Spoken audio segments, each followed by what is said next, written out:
One split second. One accidental tap on a screen. That was all it took for Kelsey's life to end, and for a new, terrifying one to begin. She thought she was just returning a lost phone to a customer, but the voice on the other end wasn't a customer. It was Roman Kincaid, the most dangerous man in the New York underworld. And he didn't want his phone back. He wanted the person who answered it. When the black SUVs surrounded her diner, she realized too late you don't hang up on the devil. You don't run. And when he looks you in the eye and says, "From now on, you're mine," you better believe him. The rain in Brooklyn didn't wash things clean. It just made the grime slicker. Kelsey Jenkins wiped the counter of the Midnight Fork for the 100th time that night, the smell of stale coffee and lemon disinfectant clinging to her uniform. It was 2:15 a.m. on a Tuesday. The diner was empty, save for the flickering neon sign buzzing outside and the low hum of the refrigerator. Kelsey was 24, tired and drowning in debt. Between her mother's dialysis treatments at Mount Sinai Hospital and the rent on their shoebox apartment in Bushwick, she was working double shifts 6 days a week. She brushed a stray lock of brown hair from her forehead, her eyes drifting to the corner booth. The guy in the grey hoodie had left 10 minutes ago. He had been nervous, jittery. He'd ordered a black coffee, didn't drink it, and left a $20 bill for a $2 drink. That was when she saw it. Wedged between the vinyl seat cushion and the wall was a phone. It wasn't a smartphone. It was a cheap black burner phone, a plastic brick that looked like it belonged in 2005. "Hey, sir!" Kelsey shouted, grabbing the device and running toward the door. She pushed out into the cold rain, scanning the street. Atlantic Avenue was deserted. The tail lights of a sedan were fading around the corner, disappearing into the mist. "Great," she muttered, shivering as the rain soaked her thin apron. "Just great." She walked back inside, drying the phone on her apron. She debated throwing it in the lost and found box, which was mostly full of umbrellas and mittens, but curiosity got the better of her. Who used burner phones anymore? Drug dealers cheating husbands. As if summoned by her thoughts, the phone vibrated. It was a harsh, jarring buzz against the laminate counter. No caller ID, just a flashing green light. Kelsey stared at it. Her instinct screamed, "Don't touch it." It wasn't her business. But what if the guy realized he lost it and was calling to get it back? If she helped him, maybe he'd tip even better than the 20. God knew she needed the money for the electric bill. She pressed the green button and held the plastic against her ear. "Hello. You left your... Did you secure the asset?" The voice on the other end was deep baritone and cold as ice. It wasn't the nervous guy in the hoodie. This voice commanded absolute silence. It was a voice that expected obedience. Kelsey froze. Excuse me." There was a pause, a silence so heavy it felt like the air pressure in the diner had dropped. "Who is this?" the voice asked. The tone had shifted from business to something lethal. I'm the waitress." Kelsey stammered, her hand trembling. "A customer left this phone at the Midnight Fork. I was just answering to, where is the man who had this phone? He left. I don't know where he went. Look, I can just leave it under the mat. Or, listen to me very carefully," the man interrupted. His voice was terrifyingly calm. "Do not hang up. Do not turn that phone off. Do not leave the building." "I'm hanging up," Kelsey said, panic rising in her throat. "I don't want any trouble." "If you hang up, Kelsey Jenkins," the voice said, "my men will be at your mother's apartment on 4th Street before you can dial 911. Kelsey dropped the cleaning rag. Her heart hammered against her ribs like a trapped bird. How do you know my name?" "I know everything," he replied, You just intercepted a communication meant for a dead man. That makes you a liability. But if you do exactly what I say, you might survive the night." "What do you want?" she whispered, tears pricking her eyes. "Stay right there. I'm coming for you." The line went dead. Kelsey stared at the phone, her breath hitching. She should run. She should call the police. She looked at the diner's landline on the wall. She reached for it, lifting the receiver. No dial tone. She checked her own cell phone in her pocket. No service. A chill went down her spine that had nothing to do with the damp clothes. Outside, through the rain-streaked windows, she saw headlights cut through the darkness. Not one car. Three matte black SUVs pulled up to the curb in perfect formation, blocking the entrance to the diner. The engines idled with a low, predatory growl. Kelsey backed away from the window, retreating behind the counter. She grabbed the handle of the bread knife she used to slice bagels. It felt ridiculously small. The front door chimed a cheerful ding-dong that sounded grotesque in the silence. 2 men entered first. They were giants wearing dark suits that strained against their shoulders. They scanned the room with professional indifference, their hands hovering near their waistbands. Then the 3rd man walked in. He was different. He didn't look like a thug. He looked like a king walking among peasants. He was tall, well over 6 feet, wearing a charcoal 3-piece suit that probably cost more than the entire diner. His hair was dark, swept back, and his eyes were the color of steel. He had a sharp jawline covered in light stubble and a small, jagged scar running through his left eyebrow. He didn't look around. He looked straight at Kelsey. He walked to the counter, his polished shoes clicking softly on the checkered tiles. He stopped right in front of her, the smell of expensive cologne, sandalwood, and tobacco overpowering the smell of grease. He held out a hand. The phone. Kelsey's hand shook violently as she placed the burner phone in his palm. He slipped it into his pocket without breaking eye contact. "Kelsey," he said. It wasn't a question.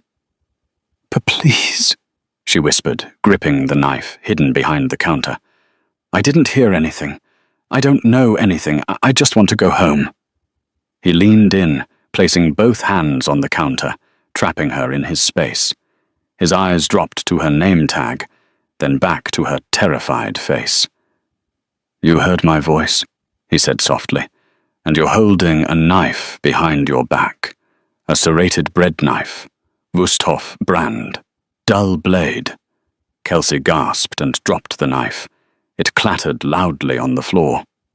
"You're smart to be afraid," he said. "The man who left that phone was supposed to confirm a shipment of weapons moving through the port of Newark. He didn't. Instead, he panicked and ran. By answering, you inserted yourself into a conversation that implicates the Moretti crime family and the Russian Bratva." Kelsey's knees buckled. "I swear I won't tell anyone." "I know you won't," he said. He straightened up, adjusting his cufflinks. They were gold, engraved with a crest she didn't recognize. "Because dead people don't talk, and missing people don't give interviews. Are you going to kill me?" He looked her over, analyzing her like a math problem. "Killing you would be easy, but messy. And I'm short on staff." He reached into his jacket and pulled out a leather glove, pulling it on slowly. "Grab your coat, Kelsey." "Why?" He walked around the counter. Kelsey backed up until she hit the soda machine. There was nowhere left to go. He stopped inches from her. She could feel the heat radiating off him. He was terrifyingly handsome and utterly lethal. He reached out his gloved hand, brushing a stray hair from her cheek. His touch was surprisingly gentle, which made it all the more horrifying. "You answered the call," he whispered, his voice vibrating in her chest. "You stepped into my world. There are no exits here." He leaned down, his lips brushing her ear. "From now on, you're mine."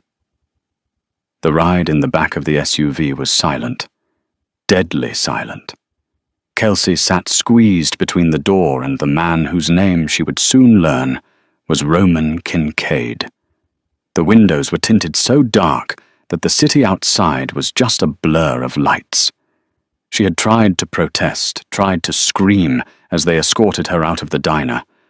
But one look from the massive bodyguards' men, Roman called Luca and Silas, had frozen the scream in her throat. They hadn't dragged her. They hadn't tied her up. Roman had simply held the door open for her, and the implication was clear. "Get in, or we visit your mother." Now the leather seat felt like cold skin against her legs. She clutched her purse to her chest, her knuckles white. "Where are you taking me?" she asked. Her voice sounded small, pathetic. Roman didn't look up from his tablet. The blue light illuminated the sharp angles of his face. "Somewhere safe. For now." "I have a shift tomorrow morning," she said, the absurdity of the statement hanging in the air. "My boss, Jerry, he'll call the cops if I don't show up." Roman swiped a finger across the screen. "Jerry fits 19 boxes of illegal Cuban cigars in the back of his freezer every month to avoid taxes. Jerry isn't calling the police on anyone." Kelsey stared at him. "Who are you?" He finally turned to look at her. In the dim light of the car, his eyes seemed darker, almost black. "I am the reason the city functions, Kelsey. I am the reason the garbage gets picked up the ports, stay open, and girls like you don't get mugged walking home at 3 a.m. I am the necessary evil." "You're a mobster," she whispered. A faint smirk touched his lips. "We prefer businessman. I'm Roman Kincaid. You may have seen my name on the new library downtown." Her jaw dropped. Roman Kincaid. The philanthropist, the real estate mogul. He was on the cover of Forbes last month, and he was currently kidnapping her. "You can't keep me," she said, trying to summon some courage. "People will notice. Your mother, Martha Jenkins, is currently asleep at the dialysis center. She thinks you picked up an extra shift catering a private event in the Hamptons. I had my assistant call her 10 minutes ago, pretending to be the agency coordinator. The pay is triple your normal rate." She was quite relieved. Kelsey felt a wave of nausea. "You stayed away from her." "I am paying for her treatment as of tonight," Roman said calmly, as if discussing the weather. "Her medical debt has been transferred to one of my holdings. You now work for me to pay it off." "I didn't agree to that." "You answered the phone," he repeated, his voice hardening. "In my world, ignorance is not a defense. That phone call triggered a GPS signal that alerted my enemies to a location I needed to keep secret. By the time I realized it was a waitress and not a traitor, the signal was out. If I let you go, the Russians will find you within the hour. They will torture you to find out what you know, and when they realize you know nothing, they will kill you just to send me a message." He leaned closer, the scent of sandalwood filling her senses again. "I am not kidnapping you, Kelsey. I am saving your life. But my protection comes with a price." The car slowed down, turning onto a gravel driveway. The gates were massive wrought iron, topped with gold spikes. They opened slowly, revealing a sprawling estate that looked more like a fortress than a home. It was modern, all glass and concrete, perched on the edge of the Hudson River, isolated from the rest of the world. "What price?" she asked, her voice trembling. The car stopped. The bodyguard Luca opened the door. Roman stepped out, then offered his hand to her again. "Total obedience." Kelsey looked at his hand. It was a deal with the devil. But if what he said about the Russians was true, and the gun she had glimpsed in his jacket suggested it was, she had no choice. She took his hand. His grip was firm, possessive. He pulled her out of the car, not letting go, even when she was standing on the gravel. "Welcome home, Kelsey," he said. They walked toward the massive oak double doors. The house was cold, minimalist, and intimidating. White marble floors, abstract art that looked like violent slashes of red paint, and silence. So much silence. "Silas!" Roman barked without turning around. "Take Miss Jenkins' coat, set her up in the east wing, the guest suite." "The one with the locking mechanisms, boss?" Silas asked, his voice gravelly. Roman paused. He looked down at Kelsey. She was shivering not from cold, but from adrenaline. "Yes," Roman said, his eyes locking onto hers. "She is a flight risk." "I'm right here." Kelsey snapped, a spark of anger cutting through the fear. "Stop talking about me like I'm a package." Roman raised an eyebrow. He seemed amused. "You are a package, Kelsey. You are a package that holds the encryption key to a $20 million deal. You just don't know it yet." "What are you talking about?"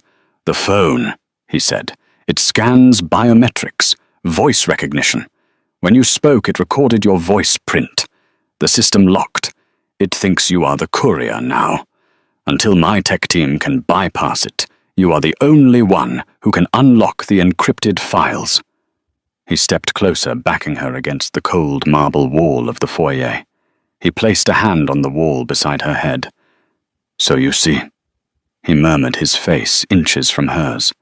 "I can't let you go. You are literally the key to my empire right now." He reached out and touched her chin, tilting her face up. His thumb brushed over her lower lip. Kelsey's breath hitched. For a second, she thought he was going to kiss her.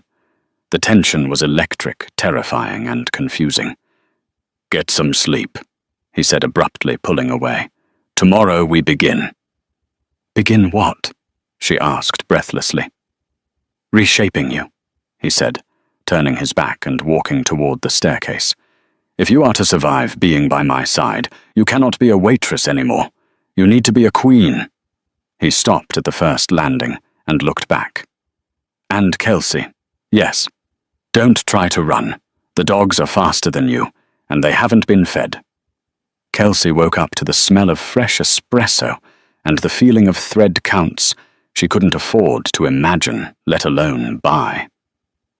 The room was vast, bathed in the morning light reflecting off the Hudson River. She sat up, the silk sheets pooling around her waist. For a fleeting second, she forgot.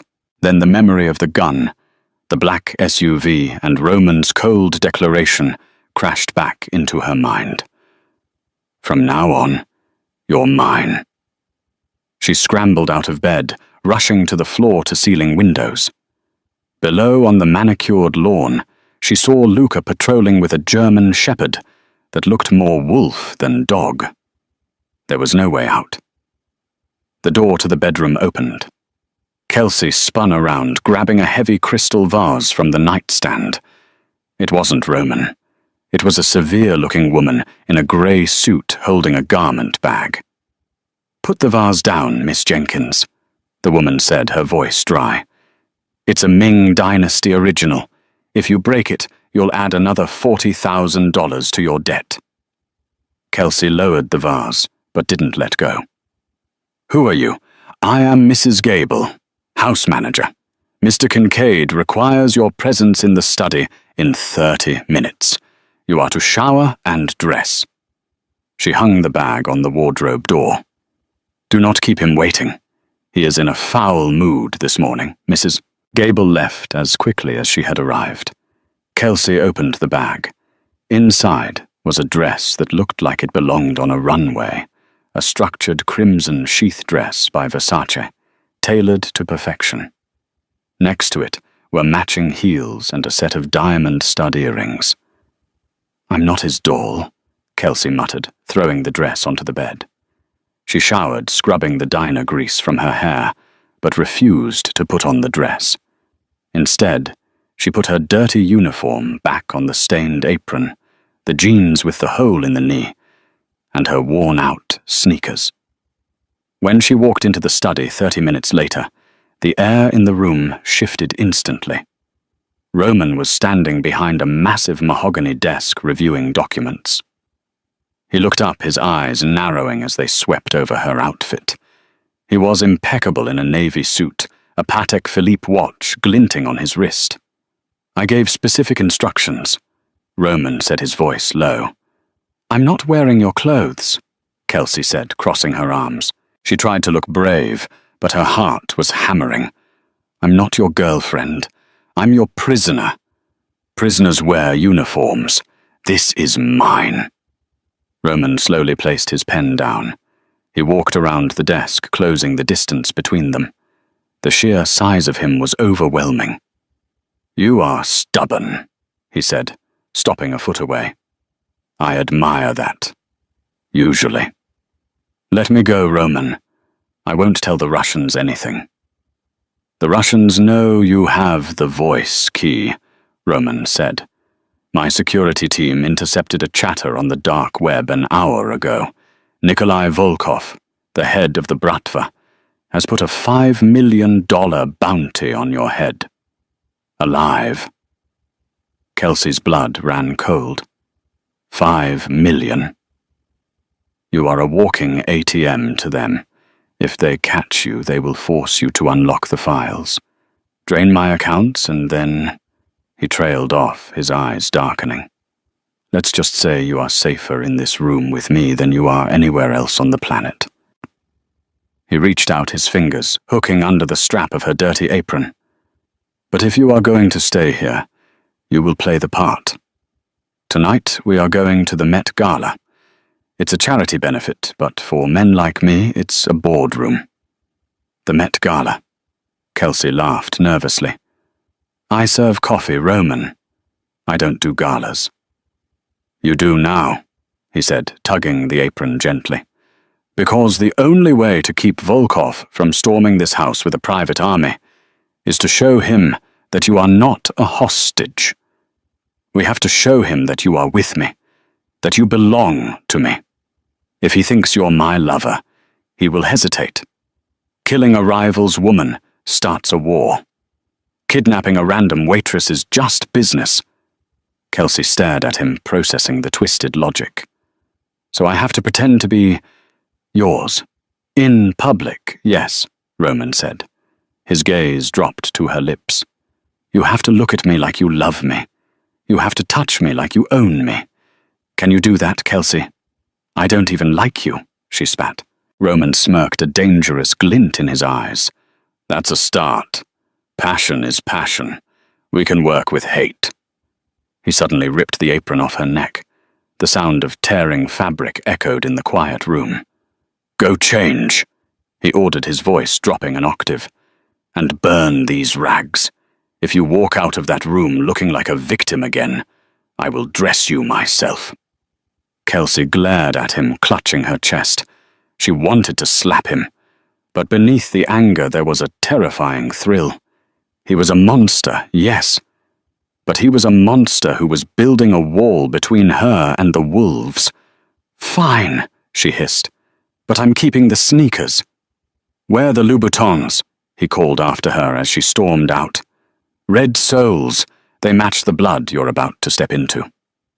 The interior of the Pierre Hotel ballroom was a kaleidoscope of gold leaf crystal chandeliers and old money.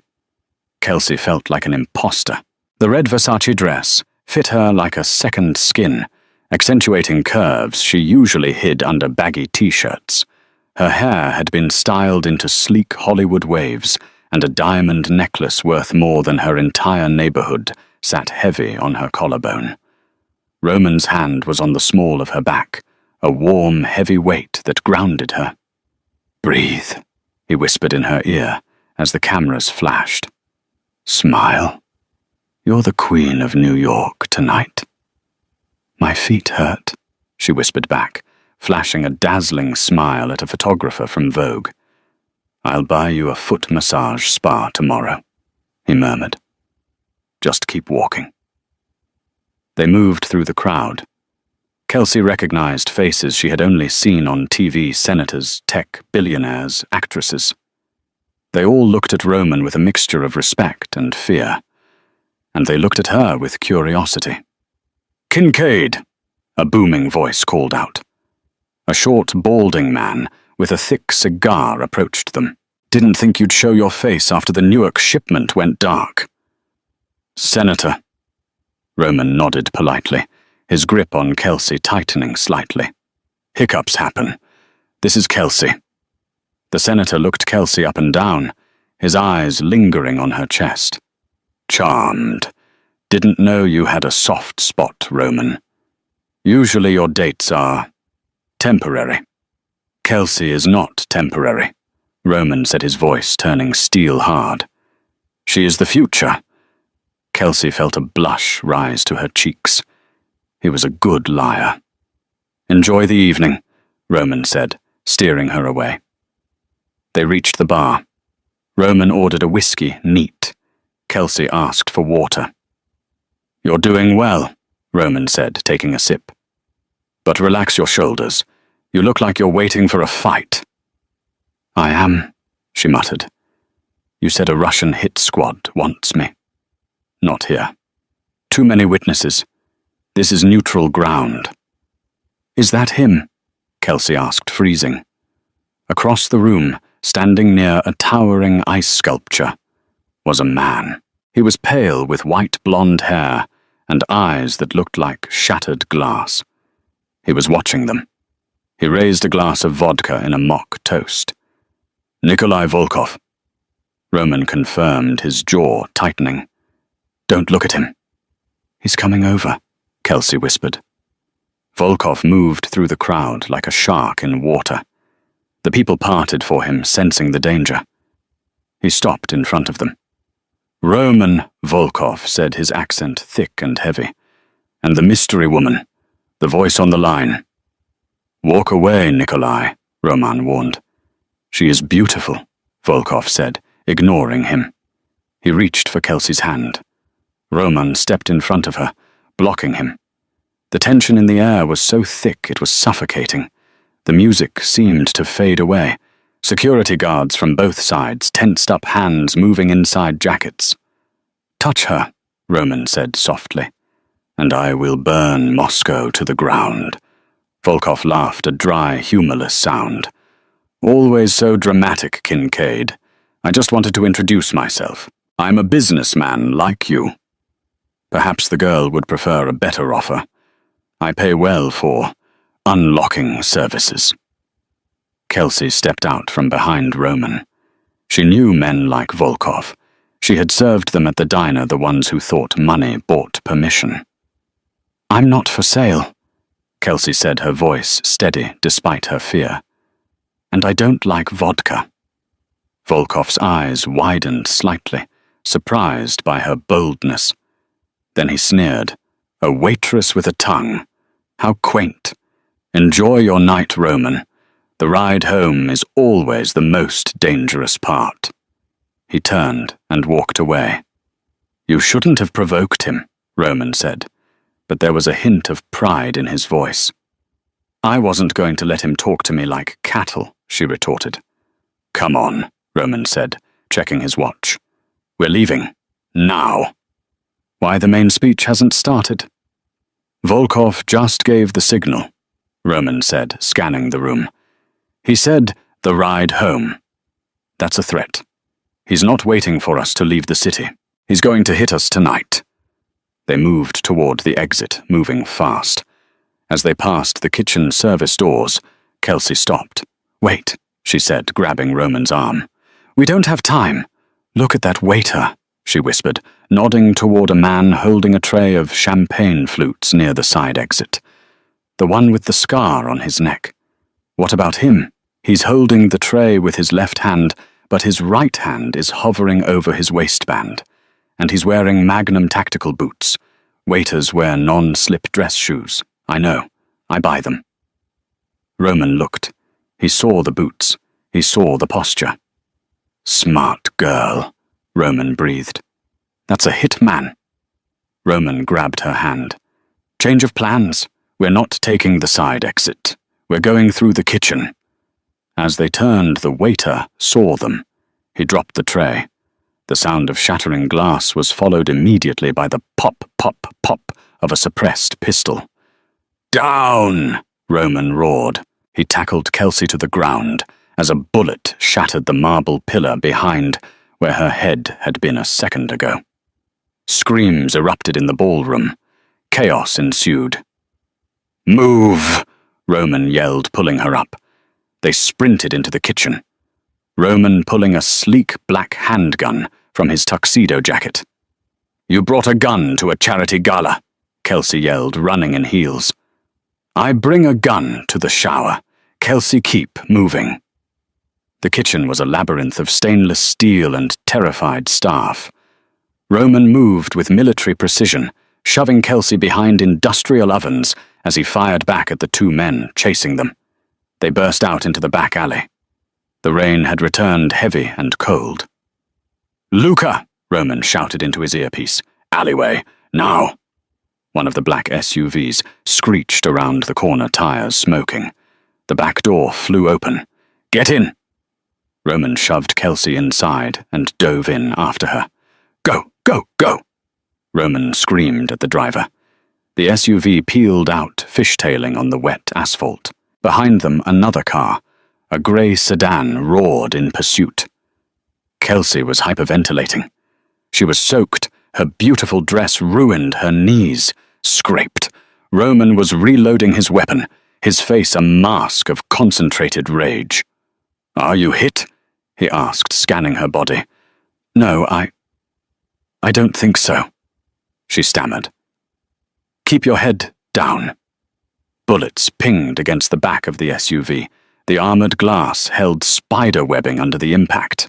"They have automatic weapons," Luca shouted from the front seat. "Boss, they're trying to box us in." They were speeding down Fifth Avenue, weaving through traffic. The chase was like something out of a movie, but the fear was metallic and real in Kelsey's mouth. "Give me the phone," Roman demanded, holding out his hand. "The burner." Kelsey fumbled in her purse. "Why?" "Volkov is tracking the signal. That's how they found the exact exit. I need to kill it." "But you said the data." "To hell with the data," Roman roared. "I'm not losing you." He grabbed the phone, rolled down his window, and hurled the device out onto the street. It shattered against the pavement, disappearing under the wheels of the chasing car. "There," Roman yelled. "No signal, Luca lose them." Luca yanked the wheel hard to the right, drifting into a narrow side street in Chelsea. The SUV bounced over a curb. The pursuing car missed the turn, skidding past them. Silence returned to the car, broken only by the heavy breathing of the men and Kelsey's quiet sobs. Roman sat back, running a hand through his wet hair. He looked at Kelsey. She was shaking violently. He didn't speak. He simply reached out and pulled her across the seat, burying her face in his chest. His arms wrapped around her, tight and unyielding. "I've got you," he murmured into her hair. "I've got you." Kelsey didn't fight him this time. She clung to his wet tuxedo jacket, listening to the frantic beat of his heart. It was beating as fast as hers. "Why?" she whispered, pulling back to look at him. "Why did you throw the phone? You said it was worth $20 million. You said it was the key to your empire." Roman looked at her, his eyes searching her face. He reached up his thumb, wiping a smudge of grease from her cheek. The adrenaline was fading, leaving something else in its wake. Something raw. "I can make another 20 million, he said, his voice rough. "I can rebuild an empire. But I can't replace you." Kelsey stared at him. "You just met me yesterday." "Time is irrelevant," Roman said. "I knew the moment you stood up to me in the diner with a bread knife. I knew tonight when you spotted the shooter before my highly paid security did. You aren't just a waitress, Kelsey. You're a survivor, and you belong at my side." He leaned in. The air in the car crackled. "Roman?" She breathed a warning or an invitation, she wasn't sure. "Tell me to stop." He whispered, his lips inches from hers. "Tell me to stop, and I will never touch you again." She looked at his lips, then at the dangerous scar on his brow. She thought about the boring, safe life she had yesterday, and she thought about the fire in his eyes. "Don't stop," she whispered. He kissed her. It wasn't gentle. It was possessive, desperate, and tasted of rain and danger. Kelsey kissed him back, threading her fingers into his hair, letting the darkness claim her. But the moment was shattered by Luca's voice. "Boss, we have a problem." Roman broke the kiss, breathless, looking toward the front. "What is it?" "We lost the tail," Luca said, looking in the rearview mirror, his face pale. "But I just got a text from the safe house. The alarm is disabled." "What?" Roman went rigid. "The perimeter is down, boss. Someone inside the house shut it off." Roman's face turned into stone. The tenderness from seconds ago vanished, replaced by the warlord. "The traitor," Roman realized. "It wasn't the phone signal. Someone in my inner circle told Volkov where we were. And now they've left the front door open." "My mother," Kelsey gasped, grabbing Roman's lapel. "You said my mother's debt was transferred. Is she safe?" Roman looked at her, and for the first time she saw fear in his eyes. "We have to go back," Roman ordered. "Silas is at the house. If he's the traitor—" "He's watching the armory," Luca said grimly. "Drive," Roman commanded, racking the slide of his pistol. "And Kelsey—" "Yes, there's a panic room in the master bedroom. When we get there, you run for it. You don't stop. You don't look back. Do you understand?" "I'm not leaving you," she said firmly. "This isn't a debate," Roman yelled. "The traitor is inside the walls." The SUV roared back toward the estate, but as they approached the gates, they didn't see guards. They saw smoke rising from the main house. The fortress had been breached. The iron gates of the Kincaid estate were wide open. The smoke wasn't a billowing inferno, but a thin grey ribbon curling from the east wing. The guest quarters where Kelsey had slept just that morning. Roman killed the headlights of the SUV 100 yards out. "Luca, take the perimeter. If anything moves and it isn't me or Kelsey, put it down." "Understood, boss." Luca vanished into the rain-soaked shrubbery, his silhouette merging with the darkness. Roman turned to Kelsey. He opened the glove box and pulled out a small, snub-nosed revolver. "Do you know how to use this?" Kelsey's hands were shaking, but she took the cold metal. "Point and squeeze. Point and squeeze," Roman confirmed. "The safety is off. It has 6 rounds. Save the last one for yourself." Kelsey looked at him, her eyes wide with horror. "If Volkov's men take you alive," Roman said, his voice devoid of emotion, but his eyes burning with intensity, "you will wish you were dead. Do not let them take you." "Do you understand?" She nodded, a lump forming in her throat. "I understand. Stay behind me. Step where I step." They moved towards the house, using the shadows of the hedges for cover. The rain masked the sound of their footsteps. The front door was ajar, swinging slightly in the wind. The silence was heavier than the gunfire had been. It was the silence of a graveyard. They entered the foyer. The white marble floors were streaked with mud and something darker. "Mrs. Gable," Kelsey gasped, spotting a figure slumped against the stairs. Roman moved instantly, checking the house manager's pulse. "She's alive, unconscious, blunt force trauma." He signaled for silence. From the upstairs landing, voices drifted down, Russian, crude laughter, and a familiar voice speaking English. "He'll come back. He's too arrogant to leave the girl and run." Kelsey froze. She knew that voice. It wasn't Volkov. It was Silas, Roman's other bodyguard, the man who had taken her coat, the man Roman trusted with the armory. Roman's jaw tightened until a muscle feather in his cheek jumped. The betrayal cut deeper than any knife. Silas had been with him for 10 years. "Upstairs," Roman mouthed. They crept up the floating staircase. Kelsey gripped the revolver with both hands, her heart pounding against her ribs like a sledgehammer. She wasn't a soldier. She was a waitress who worried about tips and rent. But looking at Roman's broad back, seeing the lethal focus in his movement, something shifted in her. She wasn't just surviving anymore. She was angry. Angry at Volkov. Angry at the world. And furious at Silas.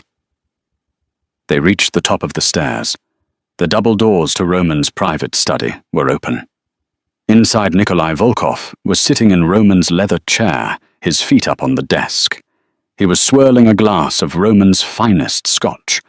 Silas was standing by the window, holding an assault rifle watching the driveway.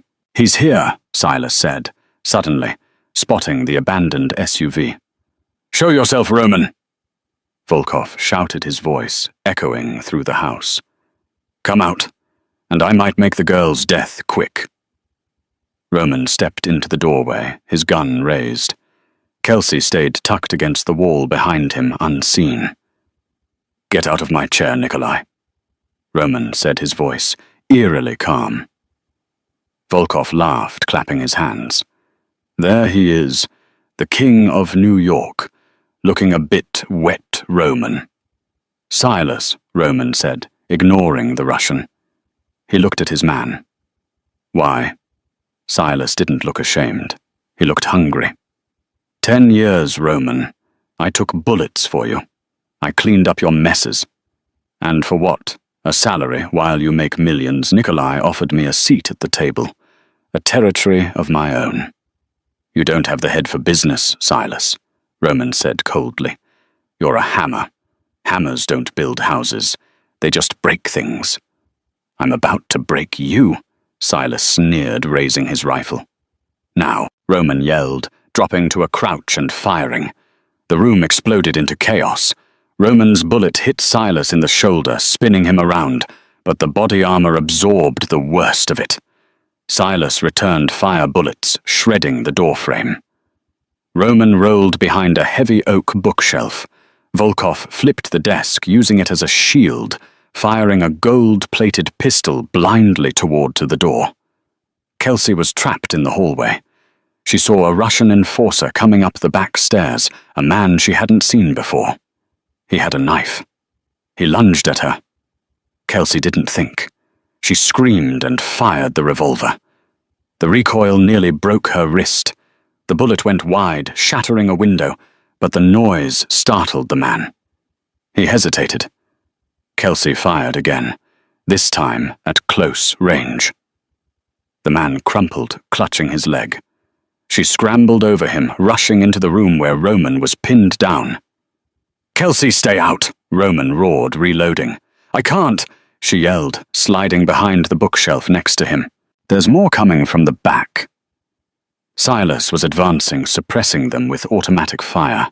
Wood chips and plaster rained down on them. Roman checked his magazine. 2 rounds left. "I'm going to draw his fire," Roman said, gripping her arm. "When he turns, you run for the panic room." "No." Kelsey grabbed his lapel. "I am not leaving you." "Kelsey, listen to me." "No, you listen," she snapped, her eyes blazing. "Silas is wearing body armor. You can't shoot him in the chest, but he's not wearing a helmet." Roman looked at her, stunned by her tactical clarity in the middle of a firefight. "Distract him," Kelsey whispered, handing Roman her revolver. "I have an idea. This is insanity." "This is marriage material," she shot back. "Do it." Roman smirked, a dark, blood-soaked grin. "On 3. 3. The word was a roar, a command that shattered the stale air of the study. Roman didn't just stand up. He exploded from behind the heavy oak bookshelf with the ferocity of a cornered lion. He didn't aim at Silas, whose rifle was spitting fire and shredding the spine of the books shielding them. He didn't aim at Volkov, who was cowering behind the overturned mahogany desk. Roman threw his head back, aiming both weapons, his sleek semi-automatic and Kelsey's small revolver, at the ceiling. Specifically, at the gold-plated chain holding up the massive crystal chandelier. Bang. Bang. Bang. The gunshots were deafening in the enclosed space. The chain, already stressed by decades of gravity, sparked as the bullets sheared through the metal links. With a groan that sounded like a dying beast, the steel gave way. Silas looked up, his tactical instincts failing him for the first time. He saw 1,000 shards of crystal refracting the light, descending like a glittering guillotine. He tried to dive, scrambling for the cover of the window alcove, but he was too slow. The chandelier crashed into the floor with the force of a bomb. The sound was absolute, a cacophony of shattering glass and twisting metal that vibrated in Kelsey's teeth. A cloud of plaster dust and crystal shards billowed up instantly, blinding everyone in the room. "My legs, God, my legs!" Silas screamed, his voice ragged and wet. He was pinned under the twisted brass frame, the rifle knocked from his grip, sliding across the parquet floor into the shadows. For a moment, there was only the sound of Silas's whimpers and the settling dust. Kelsey pressed her hands over her ears, coughing, her eyes stinging. The room was a wreck. The beautiful library was now a war zone. "Roman?" she whispered, terrified of the silence. "You missed one," a voice sneered from the haze. Nikolai Volkov stood up from behind the desk. He was covered in white dust, looking like a ghost, but the gold-plated Desert Eagle in his hand was very real, and it was pointed directly at Roman's chest. Roman was standing in the open, his arms lowered. His slide was locked back. He was out of ammunition. He had spent everything on the chandelier. "A valiant effort, Kincaid." Volkov laughed, the sound dry and humorless. "Dropping the ceiling very theatrical, but ultimately you are empty and I am not." Roman didn't flinch. He didn't beg. He simply stared at the Russian with cold, steel eyes. "If you're going to shoot Nikolai, do it. I'm tired of hearing you talk." "As you wish." Volkov smiled, his finger tightening on the trigger. "Goodbye, Roman." Kelsey watched time, seeming to stretch into infinity. She saw the tendon in Volkov's finger contract. She saw Roman brace himself for the impact. Click. The sound was small, mechanical, and horrifyingly anticlimactic. Volkov frowned. He looked at the gun in confusion. He racked the slide, ejecting a round that wasn't there, and pulled the trigger again. Click. "Problem." The voice came from the shadows near the drink cart. Volkov spun around, his eyes wide. Kelsey stepped out into the light. Her red Versace dress was ripped at the hem. Her face was smudged with soot, and her hair was wild.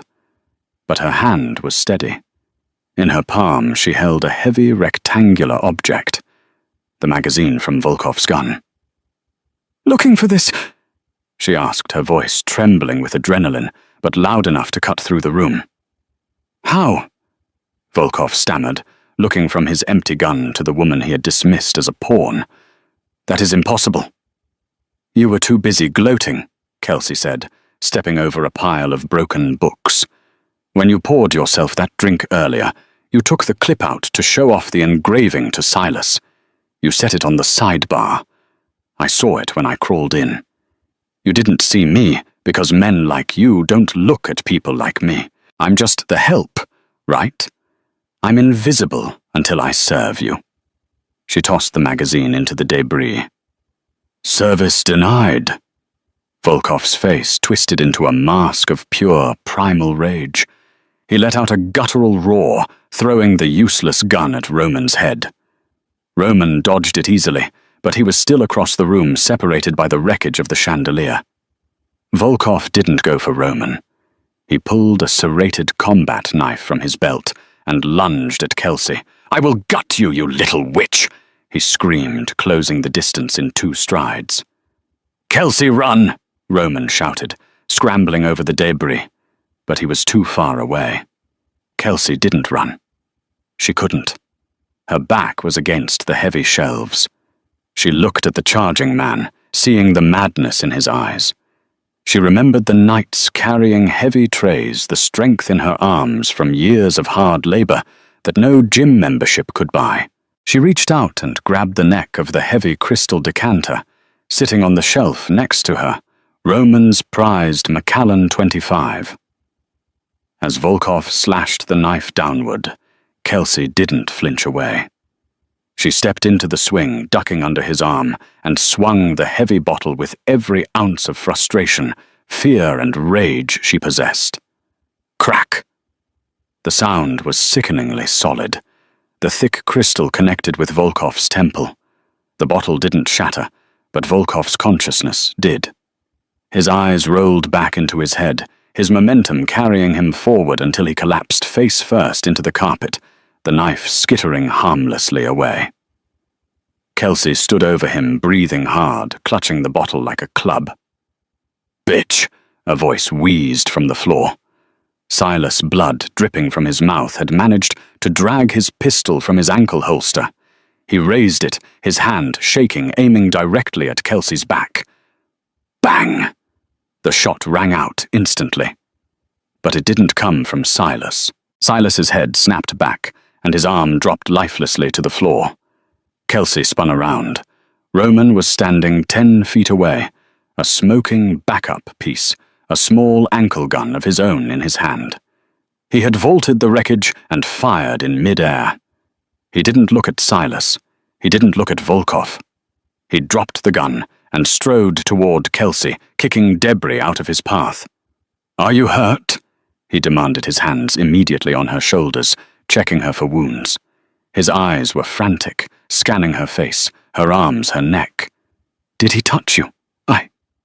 I hit him," Kelsey whispered, looking down at the unconscious mob boss at her feet. She looked at the bottle in her hand. "I think I broke your expensive scotch." Roman looked at the bottle, then at the man she had single-handedly incapacitated. He let out a breath he seemed to have been holding since he met her. "Kelsey," he said, his voice rough with an emotion she had never heard from him before. "You just took out the head of the Russian bratva with a bottle of liquor. Do you have any idea what you just did? Saved my own life," she managed to joke, though. Tears were starting to spill over.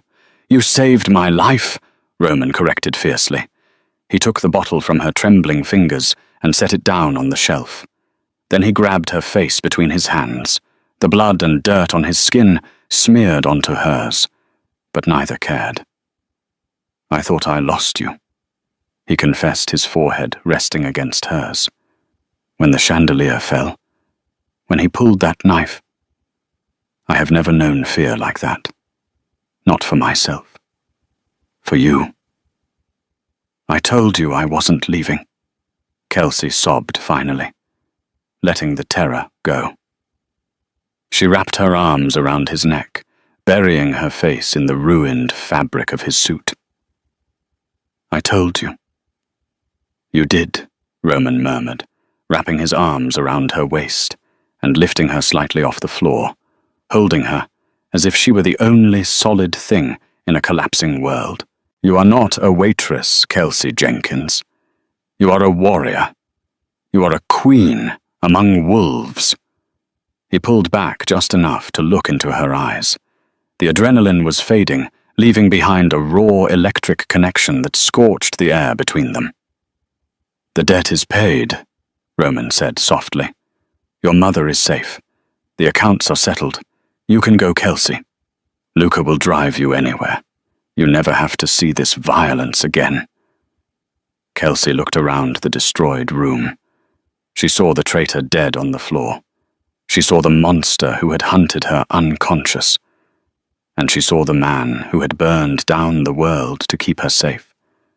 She thought of her old life, the cold apartment, the rude customers, the loneliness.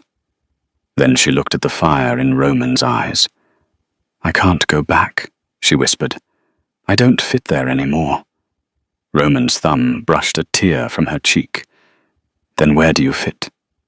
Kelsey stood on her tiptoes and pressed her lips to his. It tasted of smoke and survival. "Right here," she breathed against his mouth. "With the villain." Roman smiled, and it was the most dangerous, beautiful thing she had ever seen. "Good," he said, "because I was never going to let you go anyway." 6 months later. The reopening of the Midnight Fork was the event of the season in Brooklyn. It was no longer a greasy spoon. It was now an exclusive, high-end speakeasy, the front for the most sophisticated intelligence network in the city. Kelsey walked through the kitchen, checking the prep stations. She wore a tailored black suit, her hair sharp and professional. The staff didn't look at her with pity anymore. They looked at her with reverence. She walked out into the dining room. Jerry, her old boss, was sweeping the floor. Roman had bought the building and offered Jerry a job as the janitor. He was terrifyingly polite to Kelsey now. "Miss Jenkins," Jerry mumbled, keeping his head down. "Floors are clean." "Good work, Jerry," she said, coolly, not breaking stride.